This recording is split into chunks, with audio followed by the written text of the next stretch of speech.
Marcus Timms and Aaron Boone should have been fired 3 months ago, like I said. Yankees lose. Boston and Seattle win. Only saving grace is that the Yankees, if they manage to piss away this playoff spot, may finally get the organizational turnover that diehard fans like you guys who are here at 11 o'clock after a fifth straight loss on a Wednesday know that we need. I'm over Moneyball. I am over Moneyball. I want old school baseball players. I want speed. I want defense. I want solid fundamentals. More on that in a minute. I want contact hitting. Enough of these strikeouts. Enough, Joey Gallo. Seen enough. I want accurate throwing arms. I want guys who bust it out of the box. And a manager who treats every game like it's the 7th game of the World Series and not like it's the 7th game of spring training. I am just finished watching this team. This product is crap. Crap. Pure crap.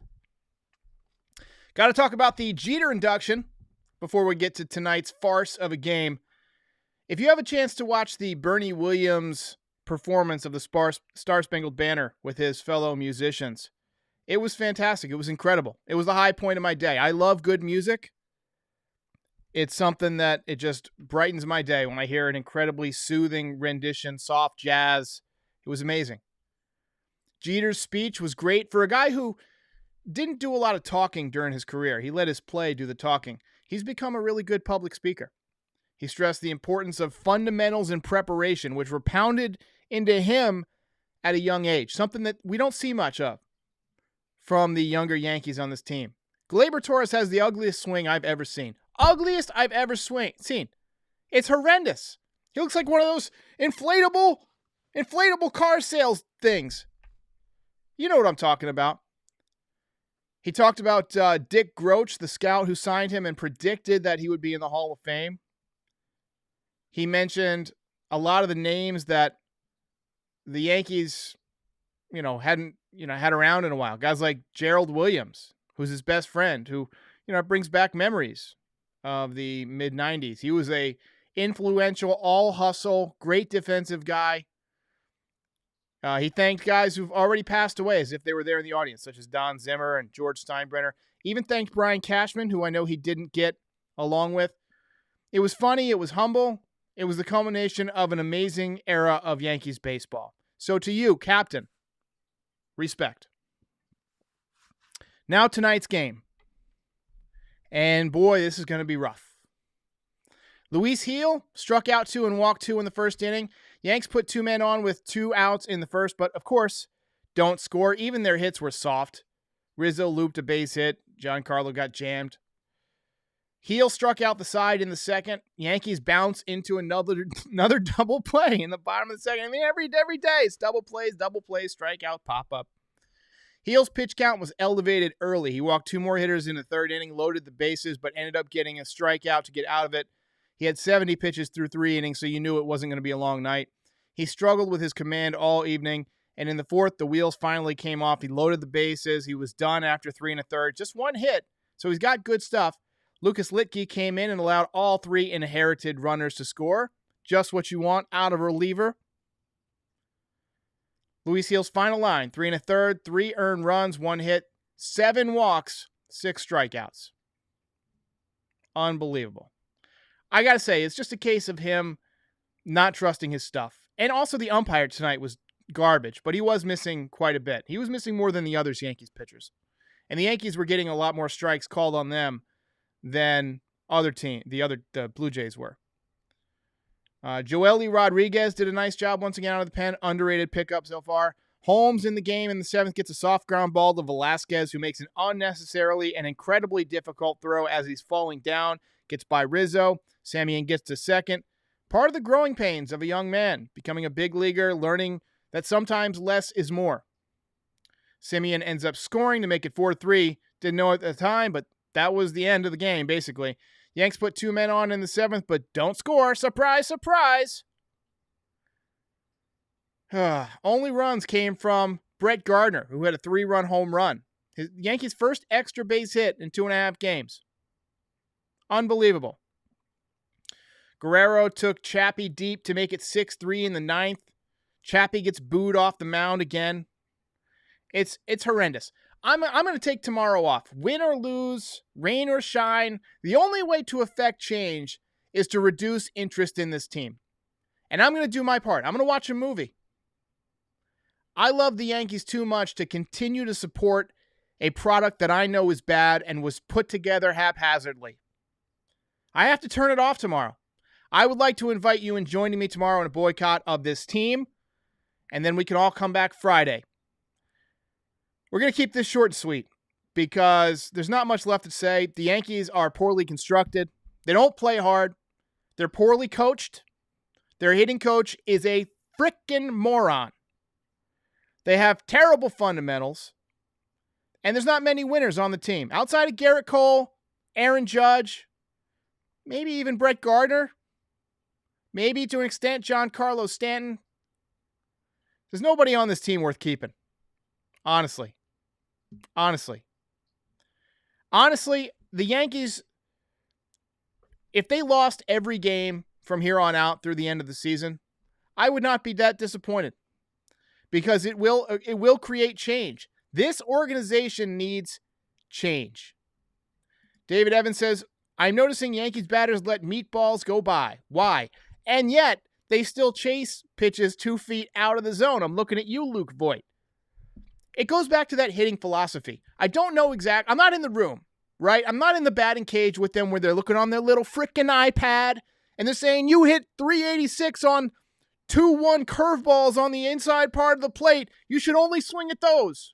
I'm not in there to see what their strategy is. But whatever they're sticking with does not work. I Eat Grass says, this team is a joke. 100%. 100%. Nick Cannon says he'd like Gardy to lead off more, to be honest. Look, Gardy had a good night, but Gardy's had a bad season. Gardy shouldn't even be on the team this year. He's added some value defensively.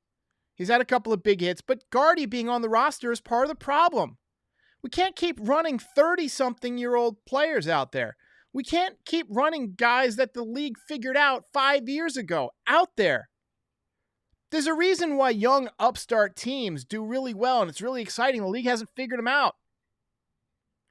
William says, this team is the joke of the major leagues, and you are not wrong. I wholeheartedly agree. I wholeheartedly agree. Stone Cold says every hit except the home run were singles. No extra base hits. How does Marcus Tim still have a job? This guy should have been on the street 3 fucking months ago. If I did my job this poorly, I'd be on unemployment. What? How does this guy still have a job? He has no credentials as a major league player. He sucked. He peaked literally with his first pitch in the major leagues. He hit a home run off of Randy Johnson. I was watching it. I was on my couch. I remember it like it was yesterday. That was the peak of Marcus Tim's career. And I think he's found his last hitting job. Now, look, professional hitting coach job. Just because you're a good hitter in the major leagues doesn't necessarily mean you're a great coach. There's a great video by iTalk Sports about why Barry Bonds was a terrible hitting coach. If it comes easy to you, it's hard for you to explain to people why you need to do better. But whatever points he's trying to get across are not getting across. This team is swinging a bunch of wet newspapers. They have no thump. They do not hit the ball with any kind of authority. J Mata says, this team tricked us into thinking they were good. How did this team win 13 straight? It's a miracle. It's a miracle. Douglas Rouse says, non-tender Joey Gallo in the offseason need a change of hitting philosophy. I'm with you, brother. I don't even know if he's first of all, great comment. Douglas Rouse makes some of the best, most astute comments. If I ever need to hire a researcher, I'm going to come to you. I don't even know if I can do this much longer, man. It's so hard to watch this team. Next year, recaps after the game might be out of the question unless this team continues to improve. I might switch to just doing the morning Frieze. I enjoy doing that a lot better because I'm not tired and I can be a little bit more creative with my time. But this team, they just strike out so much. They hit pop-ups. They're trying to launch everything. They're trying to hit everything 9 miles. Hit line drives. Hit line drives. They'll find holes. Hit soft, just make soft contact sometimes. Those will find holes. But trying to launch everything and hitting pop-ups or missing completely does not work. Doesn't work. I'm sorry. Lori C says the Mets series will be torture. You know, I spoke to my sponsor. I've got a sponsor called WinView, and they were supposed to start Wednesday. They asked me to push it back to Friday for the Mets series, and I told them, hey, we might just have to push it off till next year because interest is down in the Yankees, traffic's down, and I don't even want to do a show this weekend against the Mets. I don't even feel like it. The Yankees are losing so often that why would I want to sit through and spend my time when the game is over halfway through? I can throw it up on the iPad and play Call of Duty. It's a joke. Jeremy Schatzer says this might be the beginning of the end for this franchise. The franchise will live on. The franchise is bigger than the group of humans that currently run it. It has to be the beginning of the end for Aaron Boone. Aaron Boone's been with this team and they've only regressed. 2017, they get one game away from the World Series. So they bring in Aaron Boone to be everybody's best fucking friend. And what do? They blow it in the playoffs in 18. They blow it in the playoffs in 19. 2020, they shockingly blow it in the playoffs. 2021, they might not even make the playoffs. With a $207 million payroll, are you kidding me?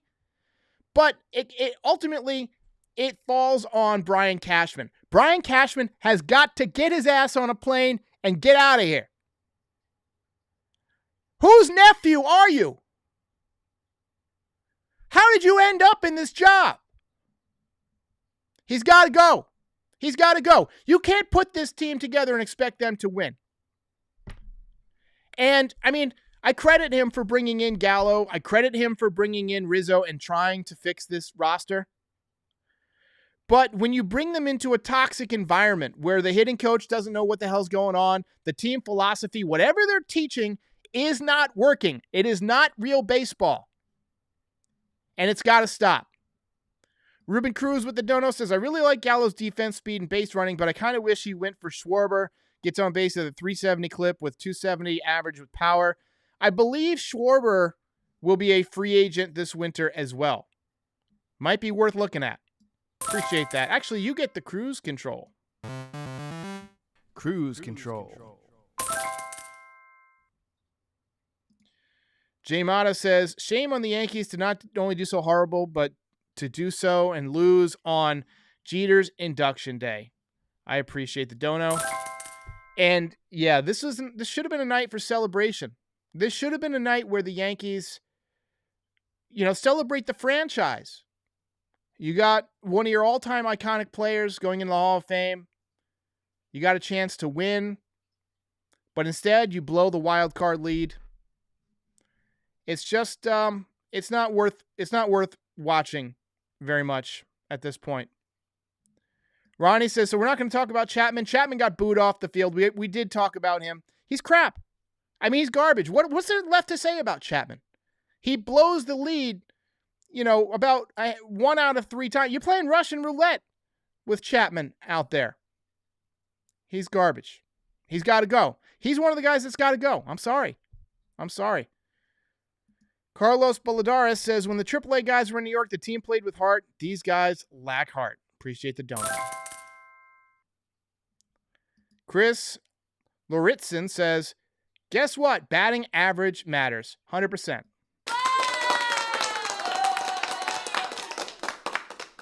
NJ says, what happened to small ball and defense? Have to go to Tampa Bay to see those.